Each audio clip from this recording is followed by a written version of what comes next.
Hi everyone, welcome to Module 2F of my full Python course. If you've not enrolled, please subscribe and let's get started. So we talked about what strings were before. So we know if we want to communicate with a computer like a human, generally you want to do it with a string. And so I'd say stuff like, hi, my name is Greg.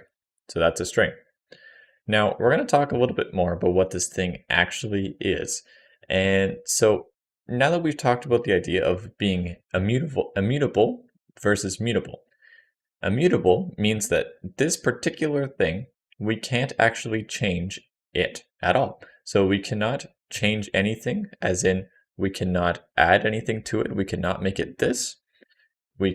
So adding spaces or whatever, we can't add to it. We can't make it this. We can't take that away. And we also can't change any of the any of these slots. So I can't change this name, even if it's the same for still 4 letters. I can't make it my name is Jeff instead. Okay, so what can we do in a string though? Well, as we saw, we can still, if we had, say, a variable named sentence is equal to my name is, well then if I wanted to change sentence, I'm technically not changing it because sentence is this thing that is immutable. You cannot change it, but you can do something that basically does the same thing, which is sentence is equal to sentence plus Greg, right? So you can still do this because basically what it's saying is, okay, I can concatenate strings. Well, my name is plus Greg is the string of my name is Greg. And if we're setting that to be sentence, well, then that basically does the same thing of trying to edit what this thing is, but it's not particularly editing that thing. It is an important concept to understand. So this is totally fine. And sentence is the concatenation of those two things, like it was with a tuple, where if we had t is equal to the tuple of 1, 2, 3, then you can't say t sub 0 is equal to 5, and you also can't actually add anything to t. But what you can do is just say, okay, t is equal to the tuple of 5, and then 2 and 3, right? If we wanted to change t, that basically is the way to do it. And so as I'll show you with a string, as I just said, sentence sub 0 is actually, sorry if I spell it properly, you can do this. Strings have an order. And so sentence sub 0, well, that is, not that one, sorry, that is M, okay? It's the first slot.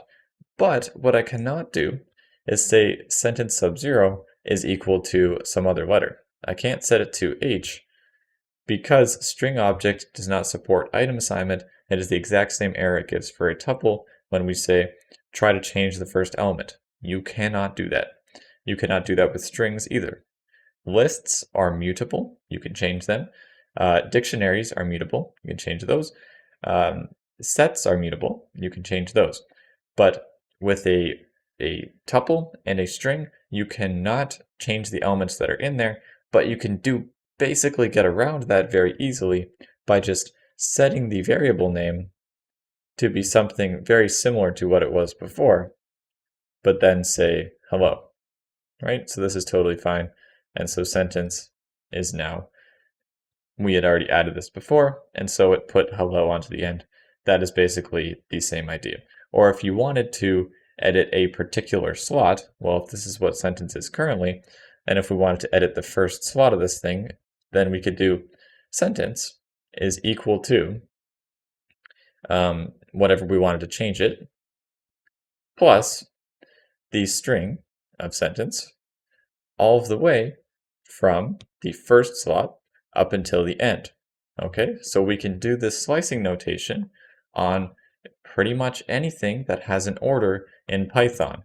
So in a list, it's the same syntax. If we had a list equal to the list of 1, 2, and 3, then we could ask what is list from 1 onward. Okay, that is 2 and 3. Same thing with a string.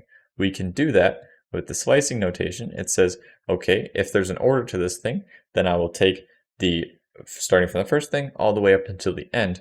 And so if you wanted just to change sentence, you would do it like that.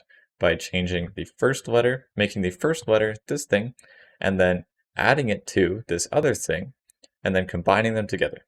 Okay, there the adding is the combining together. So that's the idea. And some other things that you might want to do with strings is loop through them. So as I just showed, that we have sentence 1 till this thing, so it has an order. If there is an order to this thing, and actually you don't even necessarily need an order to do what I'm about to show, but if there is an order, then we can do for, we'll say character, for character in the sentence. And what if we print character? That is going to one at a time print each of the characters or letters in the string. Okay, so we can iterate through this thing, and since there is an order to it, then we get the same order back. All right, so that's pretty much what you'd want to do with strings. There's some other functions like switching it to lowercase or uppercase or capitalizing it, trimming space off the left and the right sides. But other than that, that's pretty much all you would want to do. And I will see you in the next part of the module.